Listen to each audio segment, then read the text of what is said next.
am Olamide Oyani, and this is Enterprise Headline News. The Securities and Exchange Commission had said it wants government-owned company to be listed on the Nigerian Stock Exchange. The Acting Director General Securities and Exchange Commission, Mrs. Mary Uduk, doing a courtesy visit from the Senate Committee on the Capital Markets to Securities and Exchange Commission, commended the senators on the efforts made so far in ensuring adequate legislation for the capital markets. She appealed to the lawmakers to assist in ensuring that government-owned companies get listed on the exchange, saying it will boost investors' confidence as well as attract investment from foreigners.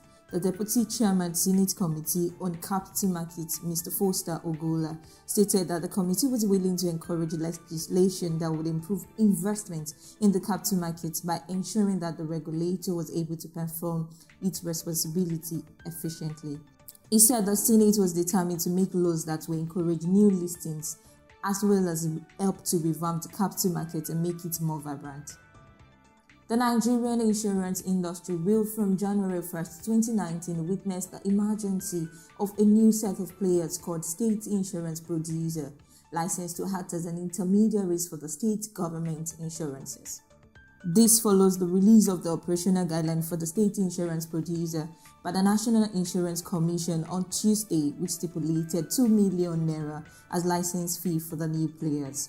According to National Insurance Commission, a government agency licensed by it to provide intermediary insurance services and remunerated in accordance with the provisions of the guideline.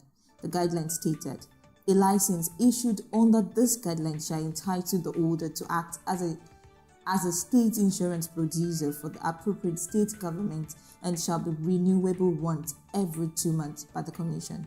Commissioner for Insurance Alhaji Mohammed Kari said the state insurance producer business model will bring about 200 to 300% insurance penetration in 2 years. He said the initiative will increase the revenue base of state government and insurance profits. And in Africa, Uganda Communications Commission said new investors in telecommunication services will be forced to rent capacity from existing fiber optic cables in Uganda, rather than lay their own to curb infrastructure duplication and lower internet access costs. This can be attributed to the country's rapid economic growth, young population, and general political stability.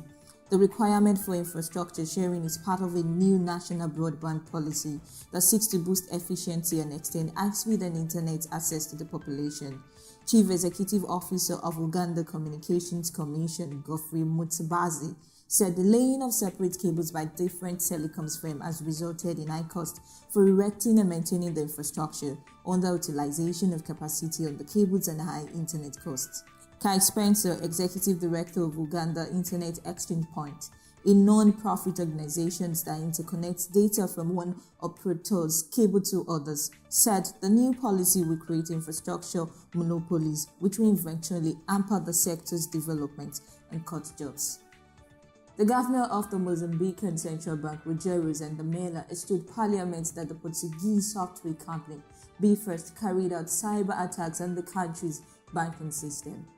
Automated teller machines and card machines in Mozambique have been out of action since Friday, November 16, 2018. The network operated by CMO is done because First has called Mozambique off. Most Mozambican banks are partners in CMO at the insistence of the Bank of Mozambique, which holds a 51% stake in CMO.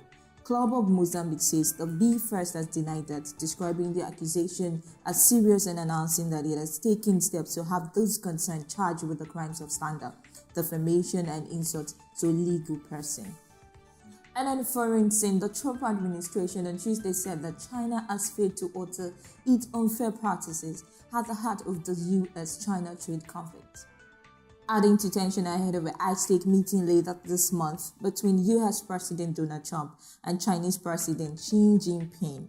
The move raises tension ahead of a high-stake leaders meeting this month. The findings were issued on an update of US Trade Representative Section 301 investigation into China's intellectual property and technology transfer policy, which sparks US tariff on $50 billion worth of Chinese goods that later ballooned to $250 billion. Moving down to sport. On Friday, Tiger Woods and Phil Mickelson will face off in a head-to-head winner-take-all match with $9 million on the line. The two have promoted the match with appearances on various shows and increasingly sharp trash talk as the match approaches. On Tuesday, the duo sat down for a press conference in one final bit of promotion for the pay-per-view event, and it didn't take long for Woods and Mickelson to put even more money on the line. As if $9 million wasn't enough to keep them interested, Mickelson quickly threw out that he was ready to bet $100,000 that he would bid the first hole. Woods and Mickelson teed off on Friday, November 23rd at Shadow Creek Golf Course in Las Vegas, with the match available on pay-per-view of $19.99.